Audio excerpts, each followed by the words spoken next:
Welcome to our final stop in Ireland here in the capital city of Dublin. We are staying in the Temple Bar area, which is a really popular tourist area with lots of bars and restaurants and hotels, and we're staying at the Temple Bar Inn. What we're going to show you in this video is really our 24 hours that we have here in Dublin. We're going to try and cram in as much as possible, see all of the sights, and enjoy ourselves.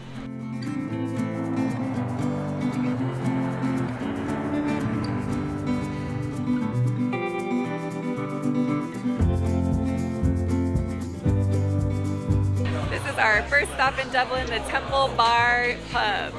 And we're just stopping for a quick drink and some live music here to kick off our adventure.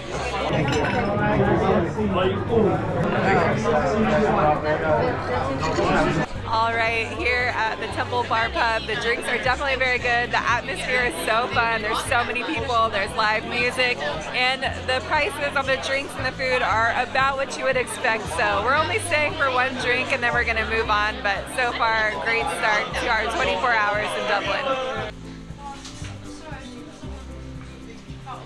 Stop number 2 here in Dublin is to get some fish and chips at Best Bros. They are known for their fish and chips, so we're really excited.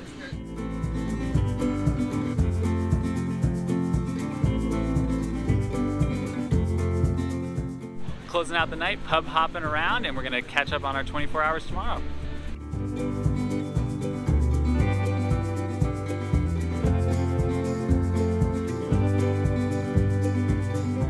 Continuing on our 24-hour adventure in Dublin, we are getting donuts for breakfast. This is the s'mores donut. Bigger than your face. Pretty good. Is it a breakfast or dessert? I would say this is more like a dessert because there's all of this filling in here. We've got a marshmallow on top, some cookies.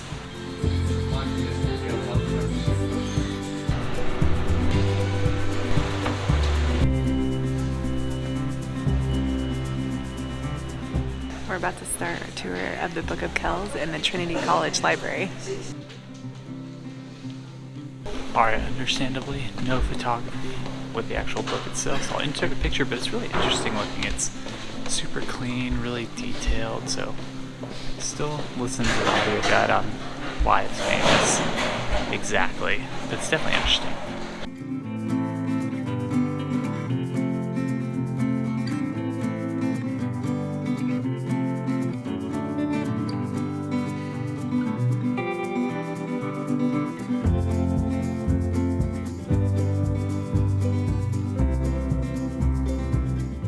Being here in this library makes me so happy because I love to read and I've always wanted a library like this with the ladders up the side and just a wall full of books.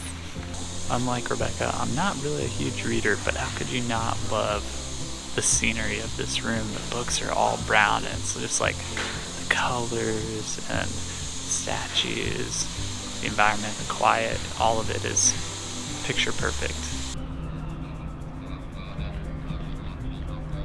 Alright, I have now since learned why it's so famous, which is really just the level of detail and the illustration throughout the book and how cleanly preserved it is. And you could see that. I think we saw like a more boring page, honestly. It's pretty straightforward, but it still looked really nice. And I learned that I still very much want a library like that. That has not changed. Yeah, so we heard the Book of Kells was a must visit here, and we're glad we had the chance to see it. We're now continuing on our 24-hour Dublin visit, and we're gonna do some more sightseeing in the city.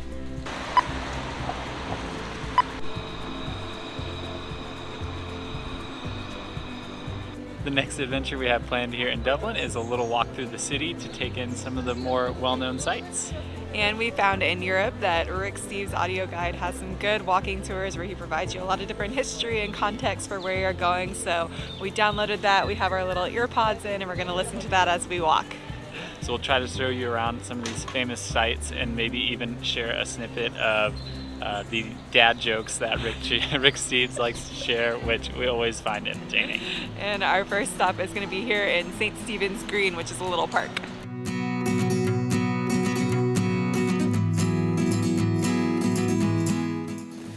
Learned that this was the center of Ireland back when the English first came over here.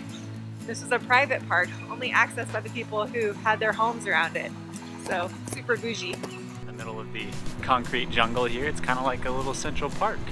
Looks like they got some lakes, lots of grass, places to hang out, and even on a chilly day like this, it seems like a really big hangout spot.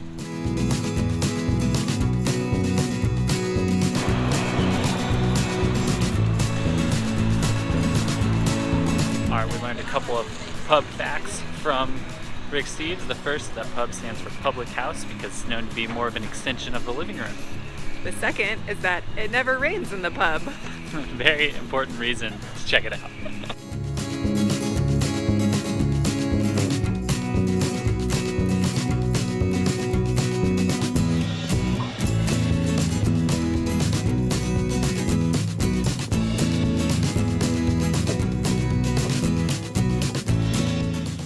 Quick stop for lunch, partway through the Rick Steves store.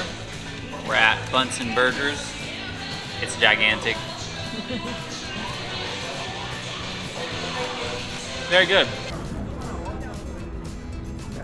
Now that our stomachs are full, we are back on our walking tour with our first stop at the Dublin Castle, which is where we learned that the English ruled the Irish for a long time.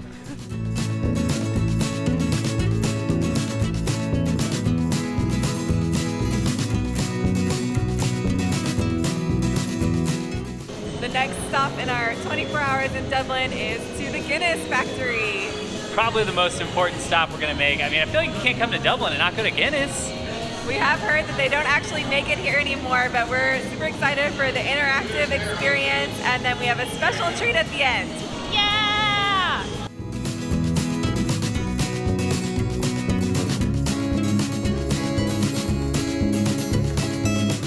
So this is all in the Guinness Storehouse, which no longer brews beer, as Rebecca mentioned earlier, but they have this really interactive experience where you still learn about the process and learn about the history. We learned that he bought this land and did a 9,000-year lease for $100 a year. He knew what he was doing because he made a good investment.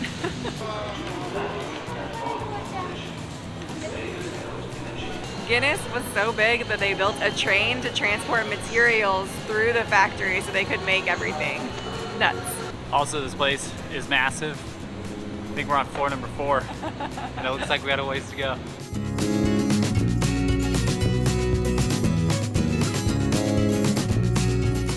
Getting into the good stuff. First time to tasting. Apparently, we're going to learn some good techniques. Anybody wishes to know what Arthur looks like? Sláinte! Drink. Apparently the technique is you have to drink the head because it's sour. Hold it for 3 seconds and then breathe out of your mouth. Here we The go. side of your tongue should be the roasted barley, which is the creaminess at the back. It is tasting experts. You might see a little trouble.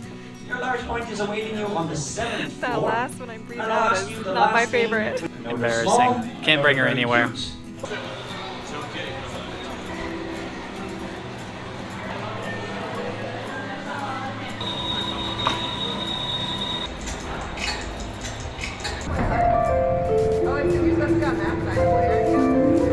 For 8 extra euros, you can get your selfie put on the top of the foam of the beer.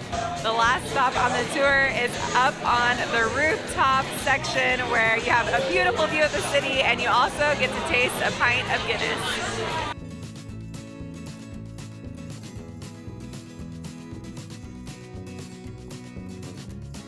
So we've heard that the goal of drinking a Guinness for the first sip is to get it to the top of the G. All of us are going to attempt. We'll see how it goes.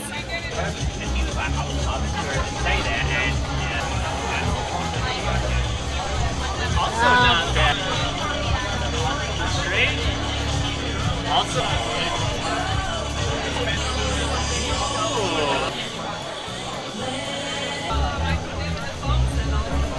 Why am I nervous about this?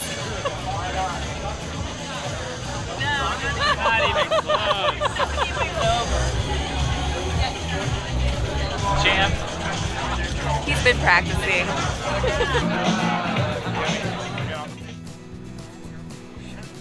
Well, we wrapped up our tour of Guinness, and I have to say I don't know that it was totally worth the 31 euros we paid, but understandable. It is a hot spot, a thing you have to do when you're here in Dublin, so I don't blame you if you want to go, but I would say skip that and maybe do a tour where you can actually see something being made, see the factory. Just not quite what I was expecting. Yeah. We did get a few pints, and the bar at the top is really nice. Had an amazing view over the city, but other than that, it was kind of like an interactive experience. We got to see a few things, and it was, yeah, fun, but not a must-do, like Rebecca said. And now we're gonna wrap up our night with one last dinner here together, and then tomorrow morning we leave bright and early for the airport to head back home. So that wraps up our entire series here in Ireland. We had an amazing vacation. So glad all of our family got to join us as well. Don't forget to like and subscribe.